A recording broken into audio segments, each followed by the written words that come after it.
helicopter all together and they're dancing and singing Kumbaya. Everybody's wrong. Let me kind of lay out what this stuff is. So natural gas is normally transported by pipe because it's difficult to move, it's difficult to store, it's difficult to produce. And so you'll have a pipe network like in North America that is separate from the pipe network in Europe, which is separate from the pipe network in China. Those are the three big ones. You got some smaller ones around the world. They don't connect, or they can't connect. And so if you want to link these together, what you need to do is have a facility on a coast that will chill the stuff down to something like negative 300 degrees or so. And then it's a liquid, and then you put it into a specially designed tanker that can handle these cryogenic fluids. And then you transport it across the ocean to another facility where it unloads and is regasified and then put into the new system. Now, we've been doing this for a few decades, but it's only in the last 15 years that it's really started to become big. And the primary reason for that is the environmental movement, because natural gas, if it's properly burned in an appropriate facility, a combined cycle natural gas plant, generates about half of the CO2 emissions of, say, a coal plant. Also, you can spin up a natural gas facility in just a few minutes, as opposed to a coal facility, which can take hours to even days. And so if you want to pair it with, say, wind and solar, it's the perfect complement fuel, because when the sun goes down or when the wind stops, you can just turn this thing on. And so if you want to get the full capacity from your wind and your solars, you really have to have a conventional system that's dispatchable like natural gas. Now, the United States currently has enough capacity, nameplate capacity, to chill and ship about 13 billion cubic feet of this stuff per day, which makes it the largest exporter in the world already. And under construction are facilities that would allow another 12 BCF per day, which, if you remove the United States' existing capacity from that, that's again the world's largest. And then there's already been stuff permitted for another 16 billion cubic feet per day. So, you add those three together and, where we are right now, that's enough to supply all of Japan. If we bring all of these online, that's almost enough to supply all of Europe. And the Biden freeze doesn't touch any of that. It is a pause of the review process for new facilities. Now, if the United States were to bring these all online, so 13 today, 12 in a few years, and down the road, maybe another 16, you're talking... 40? Yeah, it's more than 40 BCF. And that would be roughly 1/4 to 1/3 of total U.S. consumption of natural gas. If we did get the number that high, we'd have a lot more price linkage between the U.S. market and everywhere else. Remember, natural gas is pretty much sequestered, and LNG has traditionally just kind of played at the margins. But if we had this kind of volume, then Americans would start to be exposed to global natural gas prices. If that were to happen, instead of this $2 to $5 range that we've kind of become used to and is probably going to be our norm for the next few decades, we'd probably see prices regularly going above 15 or 20 as we have international price shocks because of things like, the Ukraine war, or something blowing up in the Middle East. When you only have about 10% exposure, or in our cases a little bit, 10%? Yeah, we got about 10% exposure. The price swings are very muted. And so back in 2021, when the Ukraine war was hot and heavy and we thought we were going to lose all the Russian gas at the same time, the Europeans were dealing with natural gas prices that were well over 70 for a few months, and it was pretty ugly for their industrial stuff. Anyway, let's talk about what people are talking about with this. On the industry side, the idea that we're going to build out past 40 is kind of a stretch anyway, so the oil companies are just whinging because someone's telling them that they can't do anything right now. Second, the Biden administration has not oversold this. They're saying it's a temporary pause of the review process to consider climate change. Well, if you want to consider climate change, natural gas is the perfect fuel to ship out in bulk because it's the only thing that really pairs with solar or wind. You're not going to do this with coal. That would be silly. And batteries sound great until you realize the industrial process that's required to build them at scale is never going to make them more than a niche use in specific areas. I'm not saying there's no use for them there, but natural gas is so much easier. It's so much cheaper. And by most measures, it's actually a lot cleaner too. So you're only going to put batteries in places like Phoenix maybe, where the solar intensity can be really, really high, and they just need to save some, for nights. And then on the environmental side, the celebrations, number one, this is not forever. It's a temporary pause of the review process, which the Biden administration can reverse with a stroke of a pen, or any additional leader could, for reasons environmental, economic, or strategic. Remember that a lot of the stuff that's getting shipped out right now is going to Europe in order to allow the Europeans an option other than sucking down Russian gas. So, this is kind of important from that front, too.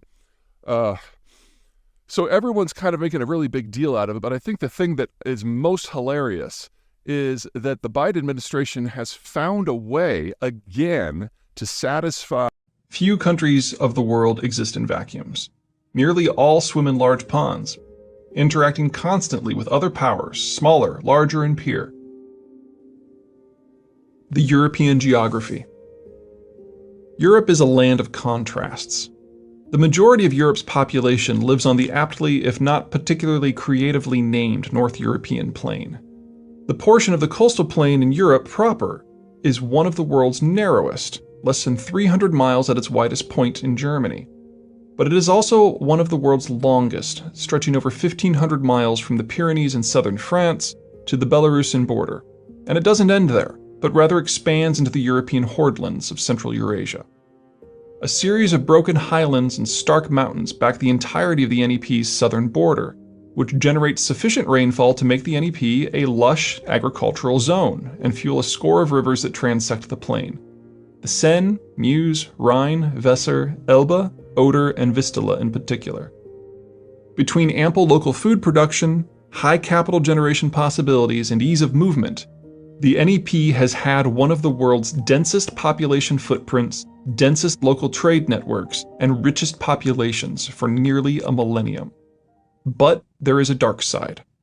There are no barriers between the various river valleys.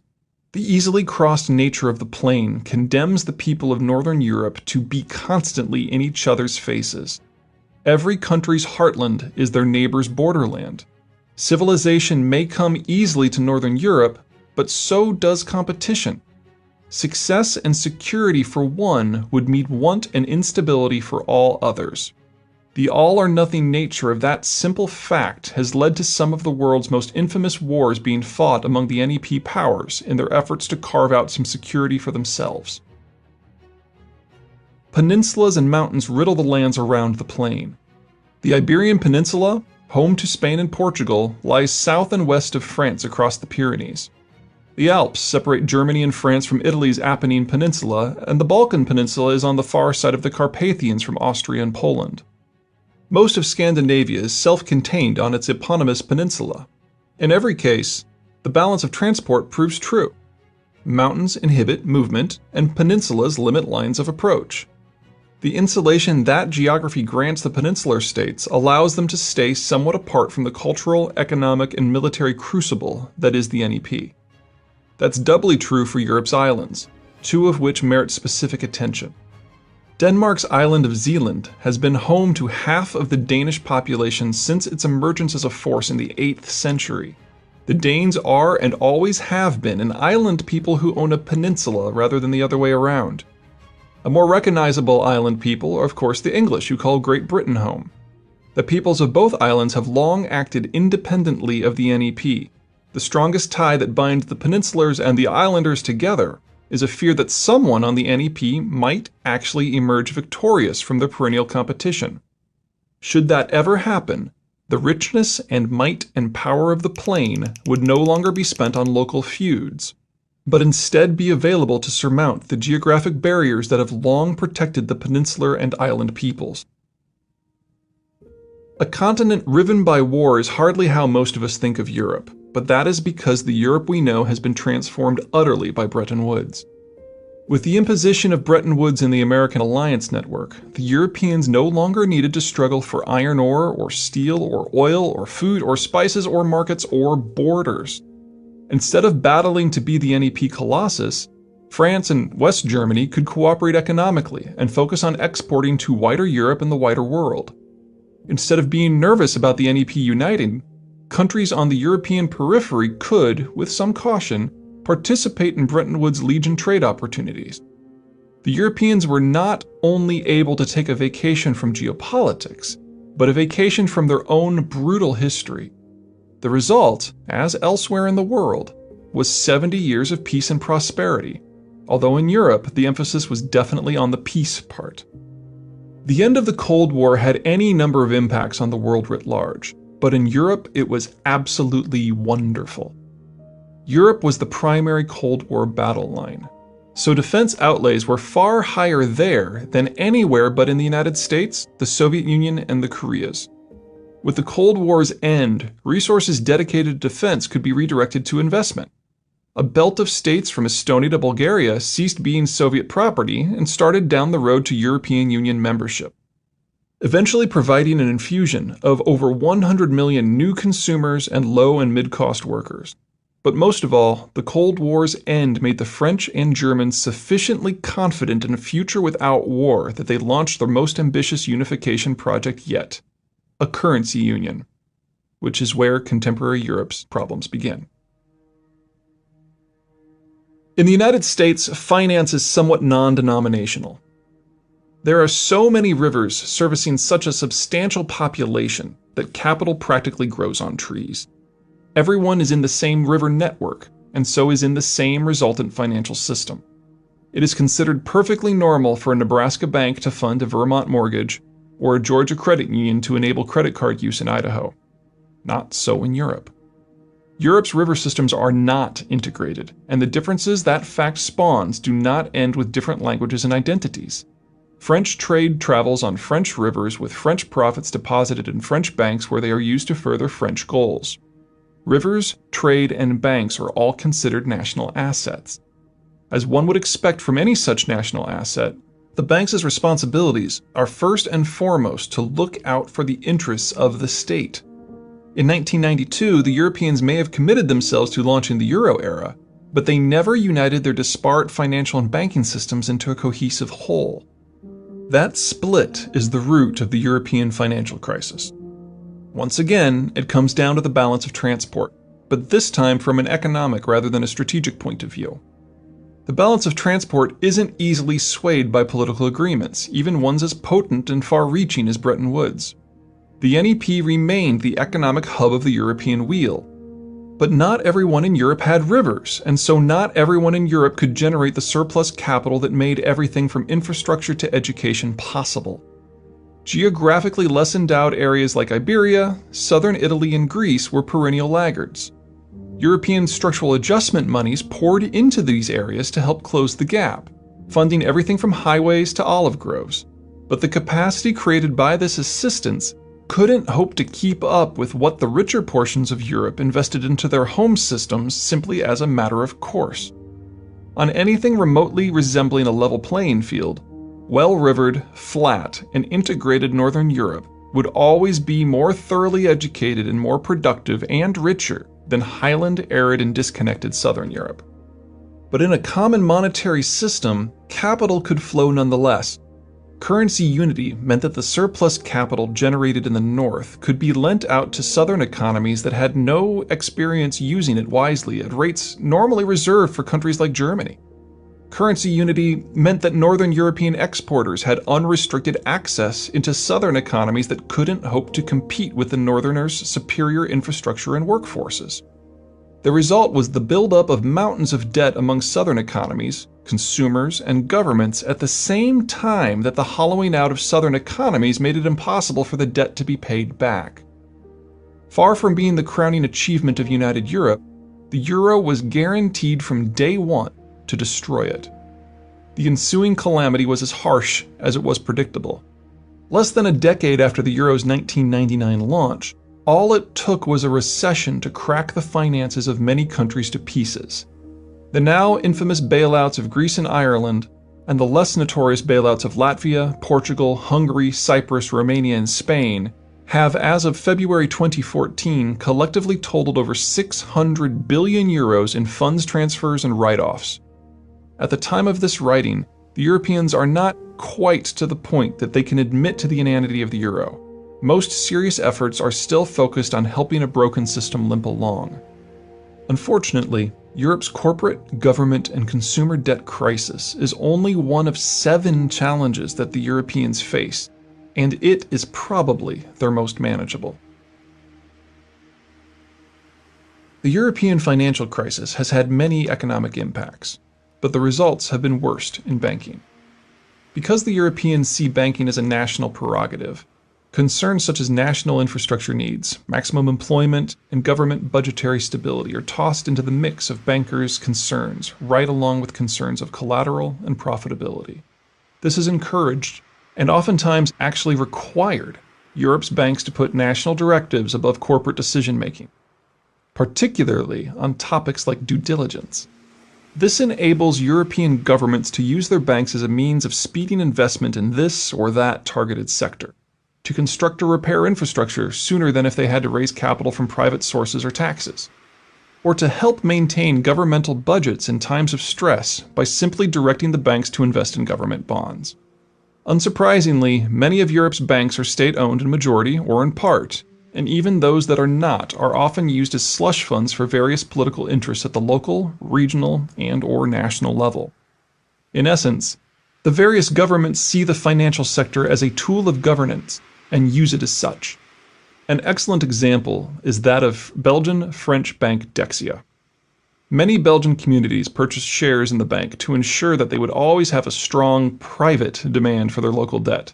If a private corporation had done something similar, it would have been illegal in Europe and the United States as an antitrust violation. As the European financial crisis deepened in 2008, it became obvious that investors were shunning the bonds of highly indebted governments, such as Belgium, where the national debt was rapidly approaching the country's total GDP. Dexia did not join the exodus. Far from it. Its owners, Belgian government entities, directed Dexia to purchase even more Belgian debt. As the financial crisis proceeded, Dexia assets soured, especially its government debt. The bank ran out of operating capital, and in September 2008, it was forced to apply for bailout assistance. The bank's assets were so overvalued and its operating capital so negative that it cost taxpayers 6 billion euros over 2 bailouts to close the thing down. As regards geopolitics, this has 2 inevitable outcomes. First, in Europe, finance writ large is state-directed rather than market-directed. That maximizes the presence of the state-linked banks in the broader system, while minimizing the involvement of non-government financial sectors such as stock markets and corporate bonds. This is the opposite of the American system, where finance is somewhat agnostic and government's involvement in the sector is normally limited to regulatory matters. Consequently, approximately 70% of all private credit in Europe is obtained from banks, while in the United States, it is the faceless stock markets that generate fully half of all credit, with banks playing only a supporting role. The second outcome of this bank-centric system is that when Europe suffers from a recession, its banks' highest priority is to keep governments functioning. That means they must double down on financing government deficits. Couple a financial crisis with a recession, and banks simply have no resources remaining to lend to businesses and consumers. This means that until Europe can rectify the financial imbalances the euro has caused, any growth in Europe must occur without more than middling participation from its banking sector, a sector that controls nearly all of the system's available credit. That would be bad enough if everyone involved still agreed what the goal of a united Europe was. That, alas, is a degree of unity that no longer exists. The European Union and its predecessor, the European Economic Community, has always been a strange animal. Any organization that was formed in the early years of Bretton Woods was going to have an economic underpinning considerably different from the previous era, and in this the EU did not disappoint. But more than an economic grouping designed to take full advantage of the security and trade network the Americans had created, the EEC and EU ultimately had a political rationale. That rationale belonged to Paris. While France had always been near the top of the European pile, it had only rarely been actually on top. And even when it was during the Napoleonic era, the other European powers ruthlessly tore it down from its perch. After Napoleon's fall from grace, France refounded itself and attempted to resume its position as the premier European power. It never made it. The British stymied the French in the wider world just as the Prussians did within Europe. And in 1871, Paris found itself not simply under German occupation, but being forced to cede territory and the authority to manipulate Central European affairs to Berlin. The rest of the story includes French devastation in the World Wars. But the American-forged security arrangements of the post-World War II era provided Paris with some interesting opportunities. Austria had been split off from Germany, and both had been parceled up and occupied. Italy was cast adrift. The British had gone home. The Iberians and Turks had skipped the war and were languishing under their own local authoritarian governments. The Russians loomed large, but rather than manipulate European events, they had drawn the Iron Curtain and were busy digesting Central and Eastern Europe. The only truly involved powers on the continent were the Low Countries of the Netherlands, Belgium, and Luxembourg, a trio that could not resist French power without considerable assistance, and there was no assistance to be found. And so the French launched the European integration process. I use quotes there because the initial goal very clearly was not to create a truly European system, but to band together countries that the French could dominate into a grouping that the French would dominate. The Low Countries were weak, Italy was a mess, Germany was divided, occupied in part by France, and its opinion was neither allowed nor issued. After over a century of coming in second or worse in the European game, France finally reigned supreme. For the next 2 generations, German industrial profits were funneled via the EU budget to fund French national and geopolitical goals. France was able to count upon Germany to back any position Paris wanted to stake out, and the 2 NEP heavyweights were able to impose French desires upon the rest of the Union. But the gravy train couldn't last forever. In time, the artificial circumstances of the Cold War ended. The Iron Curtain collapsed, and the Central European states joined the EU in the 2000s. All of them remembered what French security guarantees had meant in the run-up to World War II, and so were not willing to sign away their newfound independence to a French-dominated institution. Sweden and Finland, fiercely independent from decades of resisting the Soviets without the NATO umbrella, joined in 1995 and were not interested in being springboards for French ambition. France no longer automatically got its way, but with the Germans' reflexive, silent partners, Paris could still fairly easily forge ad hoc coalitions to get whatever it wanted. Then, in 2008, a process that had begun 20 years earlier culminated in disaster for Paris. In 1989, the Cold War ended. In 1993, Germany began the reunification process, which was completed in 2003. And then in 2008, the Germans elected a 2-party coalition led by politicians unencumbered by any connection to wartime or Cold War German politics. These new German politicians still saw themselves as allied with France, but no longer beholden to it. The days of Paris telling the Germans what the German position was were over. France and Germany are still partners, allies even, but the relationship is thinning. By far the biggest point of disagreement is on Union control. The Germans are still willing to foot the bill for a united Europe, bailouts and all, but now they want a few things in exchange for their commitment. They want reforms to be hardwired into EU treaty law, and even the constitutions of the EU members that will outlaw budget deficits. They want approval of national budgets to be the responsibility of EU institutions that are beholden to German norms. Collectively, these reforms would lock all of the European countries into how the Germans do things. And since many of the weaker states are weaker because of geography, they would become permanently servile to German supply chains and financial might. In essence, the Germans want to use German money to solidify German control of the European system. And the Germans have the gall to insist that France is not exempt. The French, in contrast, want to go back to how things were before 2008, back to the era of French exceptionalism and control. They want the Germans to keep paying to keep the EU afloat, but to do so without significant changes in how it operates, and certainly how France operates.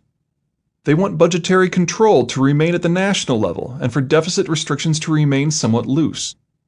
They want to keep getting financial transfers from Germany, even though France is one of the Union's richest members. In essence, they want to re-achieve what they once had, to use German money to support French control of the European system. Until and unless the French and Germans can close ranks, everything else about the European Union degrades into near pointlessness. The EU hasn't enacted a meaningful foreign policy stance since the financial breakdown of 2007. Critical needs such as a banking union have been negotiated due to French insistence, but not armed with the money or authority required to make them functional due to German insistence. Bailouts have been awarded, as Berlin realizes they must, but the terms have been so constantly abrogated that the weaker countries, often due to French intervention, have been able to enjoy a revolving door of fresh credits. This furious running in place will last until the Franco-German relationship heals. The Franco-German disconnect would be bad enough if German money were sufficient to fix the European system, but it isn't. There are three routes a country can take to economic growth: consumption-led, export-led, and investment-led. Germany in the 2010s is very similar to the Germany of the late 19th century in that it is an investment and export-led system. Most German capital is poured into its industrial base and educational system, leaving little money in the hands of the people to spend. This was a wonderful model for the Germans in the 2000s. The unity of the Eurozone allowed all of the Europeans, and in particular Southern Europeans, to access German credit to finance the purchase of German goods. Also, Europe, and in particular Southern Europe, had a demographic hot-wired for mass consumption. But that was then. What is rapidly taking root in Europe is a near-perfect storm of economic challenges. The countries that face the most systemic financial pressure, Greece, Portugal, Spain, and Italy, are among the most rapidly aging European states. Of the danger states, only Spain still has a bulge in its population profile that is under 40, and even they are already in their late 30s. Consumption-led growth in Southern Europe is now largely impossible. For Germany and other heavily technocratic European states like Finland and the Netherlands, their development policy combined with a lack of young people means that a local consumption-driven model hasn't been possible for 20 years. And with no replacement generation growing into adulthood, such a model cannot be returned to within the next 30 years. Aggressive German exports limited industrial expansion across Southern Europe, meaning fewer local jobs for the few 20 and 30-somethings who remained. Southern Europe was never competitive with Germany in the first place. Now, with all of Southern Europe in the Eurozone, these countries cannot devalue their currencies to compete on cost. Southern Europe cannot have export-led growth. The aging of Europe across the board has denied Germany its traditional captive market, forcing it to look beyond Europe for external markets to sustain export-led growth. For Southern Europe, the only remaining option is investment-led growth, but the debt crisis prevents Southern European governments from raising the necessary funds themselves. The only source of such investment is now Northern Europe, with the primary mode of financial transfer being bailout packages designed to manage Southern European debt rather than actually invest in the productivity of Southern European systems. All of this means that these countries can only support their current systems so long as German largesse continues. The Germans may be reluctantly willing to fund bailout after bailout to keep the Union together, but their ability to subsidize the continent is not endless. The Germans, too, are aging. As of 2014, the German population bulge is in its early 50s, at the height of its technical skill and tax-paying capability. That's making German tax coffers flush with cash and allowing the German export machine to outcompete nearly everyone on not just the European, but also the global stage. Fast forward a decade, however, and this cadre will be retiring en masse and drawing pensions. German competitiveness, German exports, and above all the German government's ability to fund the never-ending bailout of the European Union will evaporate. The Europe of today is at the high point of a system that is now in a period of permanent shrinkage. Between banking dysfunction and aging demographics, credit will never be as accessible in Europe as it is now, and growth will never be as strong as it is now. Germany's ability to generate growth from exporting goods within the European system has ended. Even assuming that the Europeans solve all of their political and financial problems, only the Germans can afford the bill to keep Europe together economically, and they can only afford that for at most another 10 years. Even if the Europeans can save their banks and the euro, even if the French and Germans can come to an amicable and productive meeting of the minds on how the Union should be run, they are still staring down the maw of demographic obsolescence. and they are doing so at a time when the rest of the world still boasts a relatively young demography. The Europeans can look to Japan, with its collapsing finances, hollowing out industries, and ever-mounting debt levels to get an idea of what the approaching financial self-immolation will feel like. Luckily, there is one bright spot in all of this. As Europe slouches into Japanese-style demographic and financial malaise, it is simultaneously retreating from the global system. Japan's banks are so insolvent that all have already withdrawn from the international system. Europe is now following suit, with European financial involvement in everything from investment in East Asia to trade finance becoming an ever less European affair. As Europe's crisis worsens and spreads, it is inadvertently fencing itself off from the international system. When the European system does finally snap, it probably won't be taking the rest of us with it. Problem 5. Germany in crisis. The two world wars did not so much confirm Germans' aggressiveness as it confirmed their desperation. Germany is too exposed to rivals at most points of the compass. No matter how successful the Germans may be in prosecuting a war in one direction, they simply lack the numbers to be successful in all of them. The only way Germany can compete is to be better than its neighbors. Better education, faster financing, higher levels of efficiency, more productive workforce, more advanced industrial base, better infrastructure. This certainly allows them to prevail in struggles against any of their rivals, but it has never enabled them to prevail against all of them. Invariably, German success breeds ever larger and more powerful anti-German coalitions that eventually overpower it. Unless, of course, someone changes the rules of the game. That is precisely what the Americans did with Bretton Woods. The Americans granted the Germans access to all of the raw materials and markets they could ever need. The Americans also incorporated the Germans into an alliance network in which their neighbors were actually helping to defend Germany instead of threatening or resisting it. In a complete geopolitical flip, Germany's rivals turned alliance partners had become economic partners as well. But the Germans didn't stop being hyper-efficient. All of their organization and energy was now wholly focused on their industrial base and export industries. Bretton Woods didn't just allow for the end of European violence and the formation of the European Union. It also created a platform from which German economic and financial power would prove unassailable. Unable to compete with the Germany that was not weighed down by egregious defense costs, countries as varied as the United Kingdom, France, Spain, and Greece saw their economies steadily hollowed out by superior German industrial output. And in the post-Cold War era, German life got even better. NATO expanded to the former Soviet republics, ending Germany's status as a border state. Reunification injected 16 million low-cost but still highly skilled East Germans into the West German system. That's kept a lid on labor inflation, one of the perennial bugaboos of Germany's high-skilled labor economic model. Even the European financial crisis has helped. Lumping straggling countries like Italy, crisis countries like Ireland, and dysfunctional countries like Greece in with hyper-efficient Germany has put substantial downward pressure on the euro. German exports can outcompete almost anyone, anywhere. Well, it was fun while it lasted. Without the Americans imposing and guaranteeing Bretton Woods, there will be no NATO and no global economic trade network. The 32% share of German exports that requires open sea lanes and American largesse represents 16% of German GDP. A greater relative portion than all American trade with the entire world. The remaining 68% of German exports, over 1/3 of German GDP, just shy of $1 trillion, is not immediately in danger as they are sold to countries either within the European Union or physically close neighbors such as Switzerland, Norway, Ukraine, and Russia. But there is nothing to say that these exports will be secure or stable. Bretton Woods granted market access and physical security guarantees and made the peaceful evolution of the European Union possible.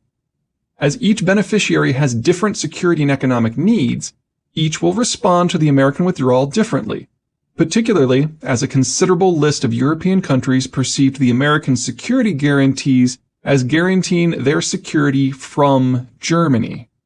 For nearly all EU members, the Germans are now far and away their largest source of imports. In a world in which their extra-European exports are suddenly in danger, this quickly escalates from a niggling political issue to a catastrophic economic one. Living in a world in which German industry dominates your economic life is one thing, but waking up to discover that the Americans are no longer holding the Germans in check is quite another. Perhaps Germany's biggest problem will be there is no single place, or even 5 places, that the Germans need access to if they are to survive. Courtesy of Bretton Woods, the economic geography of early 21st century Europe is far more entangled than that of any other age of German independence. The most accessible energy production sites are nearly 2,000 miles away, either in Azerbaijan or northwestern Russia. And Germany needs 2.2 million barrels of crude imports daily. As far as raw materials are concerned, everything from aluminum to iron ore is no longer even produced in Europe, which is long since mined out. German supply chains are no longer exclusively nationally held, but are instead dependent upon intermediate inputs and even finishing work in Belgium, the Netherlands, Austria, Poland, and the Czech Republic. This all makes Germany sound like a dependent has-been, doesn't it? But this is Germany. And German organizational acumen and efficiency are not limited to industrial policy. When sufficiently motivated, the Germans are capable of transformations that are as startling as they are rapid. An end to Bretton Woods provides the motivation. Every country that chooses to restrict trade access will be one that the Germans will have to consider both a competitor for now restricted supplies of raw materials and a now denied end market. That might sound innocuous enough, but consider that such concerns were the driving rationale behind the last 6 wars the Germans initiated. World War II, World War I, the Franco-Prussian War of 1870 to 71, the Austro-Prussian War of 1866, and the Schleswig Wars of 1848 to 51 and 1864. Germany may not have much of a military at the present, but neither did it in 1935. Just 5 years before it conquered 8 of the 9 countries that it currently borders. This isn't Uzbekistan or Japan, where the requirements are nearby so the path is obvious. This isn't Saudi Arabia or Iran, where the threats and so the necessary steps to counter them are clear. Without Bretton Woods, Germany's mere existence is a threat to the very neighbors that Germany needs if it is to continue as a successful country. And under Bretton Woods, the German economy has grown so much that even a deal with all of them still wouldn't give Germany the energy, resources, and markets it needs. Without the Americans, Germany's economic crisis quickly escalates to a European-wide strategic crisis, where the paths and outcomes are clear to no one. The only certain variable is that the Germans will not lie down and die. For the 4th time in the past 150 years, they will challenge the European status quo. Only time will tell if they will shatter it. The Europeans have 2 neighbors, Turkey and Russia, who are likely to ramp up their pressure on the European periphery in the next decade. For the past decade, a slowly awakening Turkey has played in the Middle Eastern sandbox, and it has discovered that the Middle East is full of intractable issues, bad blood, and above all else, lack of economic benefit.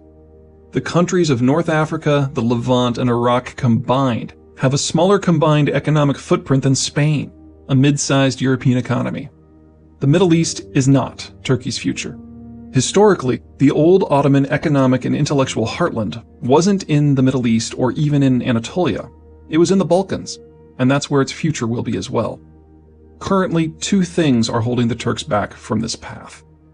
First, the current regime is new, having been in government for only a decade. They are still learning what works and what doesn't, and most of all, why. Second, NATO and the EU dominate the Balkans, with Slovenia, Greece, Croatia, Hungary, Romania, and Bulgaria all full members of both organizations. So long as the American security umbrella remains functionally in place, and so long as the EU continues existing in its current form, the Turks face limitations in what they can do to their northwest. Both of those barriers exist on borrowed time. The EU is likely to devolve, in the best-case scenario, into more of a glorified free trade zone, but not one with any pretensions to a common foreign or security policy. As for the Americans, their falling interest in the world writ large is something the Turks will be able to scrutinize closely. Turkey is a NATO member. Ankara will be able to detect precisely when the alliance's security guarantees devolve from relevance to mere words on a page. The only question is timing. Russia, by contrast, faces no political or alliance constraints on its ability to pursue a strategic policy to its west. However, unlike Turkey, it does face a time pressure. Russia's demographics are so horrid that if it fails to act before 2022, it will lose the capacity to act both militarily and economically. This puts Russia on a collision course with the 8 EU members on the edge of what the Russians see as their preferred border zone: Finland, Estonia, Latvia, Lithuania, Poland, Slovakia, Hungary, and Romania. It would seem that the Russian challenge to Europe's future is rather obvious. Well, yes and no. Yes, in that Russian pressure on places like Ukraine is both palpable and increasing. Yes, in that the emotional state of these 8 European countries ranges from intense concern to panicked paranoia at the rising Russian tide. And yes, in that should Russia follow a piecemeal approach, it can encroach upon Europe's eastern borders without unduly provoking Western Europe's heavyweights. No, in that the reactions of some of these countries to Russian encroachment may be even more injurious to the concept of European unity than the Russians themselves. As the country where the North European plain transitions into the Eurasian Hordelands, Poland will decide Russia's success in re-anchoring between the Baltic Sea and the Carpathians. The Poles realize what is at stake and have been taking steps toward a plan for several years. Poland, as Central Europe's largest industrial power and with its largest population, sees itself as the natural leader of the former Soviet satellites who joined the EU and NATO in the 1990s and 2000s. There is more than a small credence to that claim, but the crew that Poland seeks to lead is a motley one. Even after a quarter-century of effort, the region's infrastructure is remarkably fractured. The Baltic states have far better links to Russia, a holdover of the Soviet era, than they do to one another or the Western European region. Romania and Bulgaria are south of the Carpathians and have but one 4-lane road that links them to the rest of Europe, and only 2 bridges that connect them across the Danube, the second of which was only completed in 2013. Slovakia is mountainous. Hungary is really only linked to Austria, and even that connection is pinched by the Vienna Gap. Poland, somewhat ironically, has the best infrastructure linkages of the lot, but those connections are largely due to its position on the North European plain, which in turn ties it directly to both Germany and Russia, the 2 powers that Warsaw is most concerned about. Making matters worse, nearly all of the former satellites are dependent upon the Russians for both oil and natural gas. An alliance of the Intermarium, the countries between the Baltic and the Black Seas, simply isn't workable. Merely coordinating the actions of such disconnected geographies and heterogeneous cultures would be an endeavor attempted only out of sheer desperation. Without some far more powerful entity, say a rejuvenated European Union or an engaged United States, actively managing such a gangly alliance, the Russians would have a fairly easy time engaging and defeating each of the Intermarium states in sequence and in isolation. That is, with the possible exception of Poland. Despite Poland's largely indefensible position, and despite its potential need to defend against both Germany and Russia, the Poles have a Swedish ace up their sleeve. Since being forced into strategic neutrality at the conclusion of the Great Northern War of 1700 to 1721, Sweden gradually became Europe's forgotten power. While technically a continental power, Sweden boasts water to its south and east, mountains to its west, and taiga and tundra to its north. By most definitions, Sweden operates as a naval power rather than a land power, and as such its military and economic strategies emphasize speed and reach. But they do so in a manner somewhat different from other naval powers. Oceanic-oriented cultures like England and Japan were made famous because they became experts harnessing the wind to cover vast distances over open seas. Their vessels were notable for their relatively small crews, the wind did most of the work, and relatively large cargo areas. Lots of supplies were needed to keep the crew alive on long voyages, and lots of trade goods were needed to justify the trip in the first place. With large, manpower-light vessels, the British needed to interact with the locals right on the coast. They could rarely afford to penetrate inland with the men they brought, and any such excursion would have to occur on foot. Their boats, whose propulsion was limited by the whim of the wind and the depth of the water, could not easily or reliably sail on rivers. The result was an empire built on indirect rule and coastal trading depots. Early Sweden's approach was considerably different, because Sweden's regional geography was considerably different. The Danish island of Zealand kept the Swedish Vikings and later the Swedish Empire locked in the Baltic, a very small place compared with the oceans. There was no need for the Swedes to learn to sail when they could simply row. Instead of huge, wind-powered vessels with small crews, the Swedes used small, oar-powered vessels with large crews. The more men, the faster the vessel could go. Short trips meant less need for supplies. Whereas the British made landfall with small, scrawny, scurvy-ridden landing parties eager to trade, the Vikings made landfall with large, strapping warriors eager to satisfy more basic instincts. Because longboats have such shallow drafts, and because they were manned by lots of brawny Vikings, they could easily be rowed upriver and even portaged. Unique among the naval powers, the Swedes punched deep inland and even showed up as far away as Constantinople from time to time. This more direct approach is still reflected in Swedish strategy. Its military remains remarkably amphibious, and its defense industry depends upon no external power. Its economic relationships are direct and deep, seeking full ownership, in contrast to the Anglo preference of involvement via minority share purchases.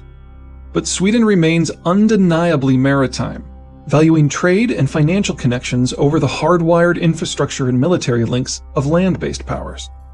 Even now, 3 centuries after Sweden's grand defeat in the Great Northern War and its banishment to neutrality, the Baltic Sea remains a Swedish lake. Much of the world has forgotten this, but not Sweden's neighbors, because they were first raiding targets, then part of the Swedish Empire, and now part of the extended Swedish family, literally. Another culture that hasn't forgotten are the Russians, whose rivers are not particularly amenable to traditional maritime transport, but were perfect for the Viking expeditions of the previous age. The issue for the Russians and Germans isn't that Poland wants to be the brain and muscle of an anti-Russian and maybe anti-German intermarium, but that Sweden has every interest in making sure that the Poles succeed. Like Poland, the Swedes fear undue German or Russian influence regardless of the form it takes. And while Poland might have some difficulty spackling together an alliance, Sweden already has one. The familial relations of Viking and Imperial Sweden do not just include the weaklings of Estonia, Latvia, and Lithuania, but also Finland, Norway, and Denmark, economically developed, culturally united, militarily robust countries that boast more than enough petroleum to supply everyone in the extended Swedish family, and Poland as well. By any measure, a Swedish-Polish alliance would be a mating of synergies. Sweden is an advanced maritime technocracy, while Poland is a modernizing land-based industrial power. Sweden has the money and technology needed to make Poland bloom, and Poland has the market to make it worth Sweden's while. And neither are in the Eurozone, so at least part of the European carnage to come will pass them by. Numbers will still prove a problem. There are under 10 million Swedes to support fewer than 40 million Poles against over 80 million Germans and some 140 million Russians. If Poland is to be successful, it will need more than simply Swedish help. Which brings us back to the Americans. The benefits of a Poland that can preserve its independence are undeniable. It would keep Central Europe out of either the German or Russian sphere of influence, and condemn both Germany and Russia to remain locked down in local issues. Unfortunately, Poland's case and its intermarium alliance is hopeless. Keeping Poland in play would require substantial commitment of technology, treasure, and in the end, likely even blood. It is exactly the sort of commitment that the Americans will try to avoid in the new era. If the Americans are to be drawn into continental European affairs, it will be via the Swedish vector. Sweden is no pocket power. Sweden has a stable economy, a tight circle of capable allies, a top-rate military force, and uniquely in Europe, a rock-solid financial system. The trick will be to manage and bolster Poland via Sweden, so that the Americans can remain one step removed from the NEP. From the American point of view, Sweden makes Poland worth a second look. Poland will need that second look, because Warsaw dare not adopt a defensive strategy. It has no geographic barriers to hunker behind, and Swedish and American backing or not, it cannot possibly absorb and repel a German or Russian surge. For Poland to be independent, it has to somehow keep the competition away from its borders. The best way to do that is for the Poles to poke Ukraine as mercilessly as possible to keep the Russians off balance. Considering the Russian view of the importance of Ukraine, this is far from a low-risk operation. Should the Americans decline, the Swedes and Poles do have a fallback. Sweden nearly did not join the Treaty on the Non-Proliferation of Nuclear Weapons when it was negotiated in the 1960s, because Stockholm thought it would need nukes to dissuade Soviet expansionism. Its robust nuclear industry is both sophisticated and homegrown, and could construct a crude weapon in a long weekend. In this corner of the world, deterrence may not just be for superpowers. Scared New World. Life after Europe. Any of these factors could bring everything that matters in contemporary Europe crashing down. With such a melange of moving parts, something will have to give. What most of the world, and certainly most of the Europeans, have forgotten is that Europe has never taken a united foreign policy or security stance except under the direct, some would say domineering, leadership of the United States. With American economic and security guarantees on their way out, all options will be on the table, and something will give. In short, Europe is going to be a mess, and not the slightly amusing, organizationally dysfunctional mess that has been on display at most EU summits this past decade, but more of this seething cauldron of dislocation and war that it was in the 5 centuries before 1945. What is an existential challenge to one country is barely a passing concern to others. Lithuania, Poland, and Romania are in near panic about Russian activities in Ukraine, while Portugal, Italy, and Ireland insist that the real issue is the financial crisis. And Germany and the Netherlands are primarily focused on forging new trade deals with economies beyond Europe. There is no commonality, no agreement, and from that minimal coordination, Europe is becoming overwhelmed with itself. Within that rather dark and murky forecast, there is, however, one relatively bright spot. Not everyone in Europe took full economic advantage of Bretton Woods and branched out to become an international economic power. Not everyone handed over all meaningful levers of their defense policy to Washington. Not everyone in Europe is so enmeshed in the European Union that the Union's end spells utter disaster. And not everyone in Europe forgot how to have kids around 1965. One country has stood somewhat apart, and as such it will have less vulnerability and more options than the others. Irony of ironies, that country is the one that came up with the very idea of the EU in the first place, France. It shouldn't be a surprise. Just as Bretton Woods was America's strategic policy for fighting the Cold War, the EU was France's strategic policy for taking advantage of Bretton Woods. Alone among the major powers, Washington and Paris never hitched their economic systems to what were ultimately strategic gambits. France's economy is only half as dependent on exports as Germany's. It is among the world's foremost agricultural exporters. By European standards, it has a fairly healthy demography, still benefiting from a fairly robust birth rate. It is the only country besides the United States that floats an aircraft carrier worthy of the name, even if technical problems limit it to nothing more than brief regional deployments. Its use of nuclear energy keeps it largely independent of petroleum markets. What petroleum it needs, it can source from nearby Algeria, a country with which it enjoys reasonably positive relations. Its position on the western end of the NEP and its Mediterranean shoreline both reduces its exposure and widens its reach. Unlike Germany, where needs are legion and the places that can satisfy those needs are scattered, French needs are limited, and solutions to those needs are nearly all local.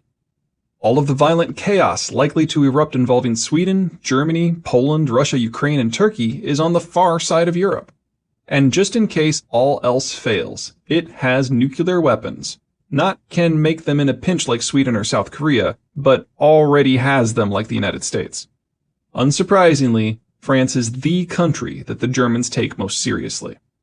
Between its low needs and high leverage, France has not just the greatest capacity to shape Europe, but the greatest wealth of tools with which to do so. If there is to be some remnant of united Europe that will survive Europe's chaos to come, it will be France at its head. If there is to be some power that rises from the ashes as Europe tears itself apart, again, it too will be France. European history has been on hold since the Americans restructured the world in the 1940s. Centuries-old competitions were simply smothered under the happy blanket of American security and global trade. That era is rapidly coming to a close. In its place will be a host of states terrified of a reawakened Germany, a Germany that will have to fight for its economic well-being, a Russia desperate to harden its external boundaries, a justifiably paranoid Poland backed by a no longer neutral Sweden, and a Turkey eager to carve its own sphere of influence out of the EU's and NATO's remains. Will all of these evolutions result in wars? Probably not. But it truly would be stunning if none of them did.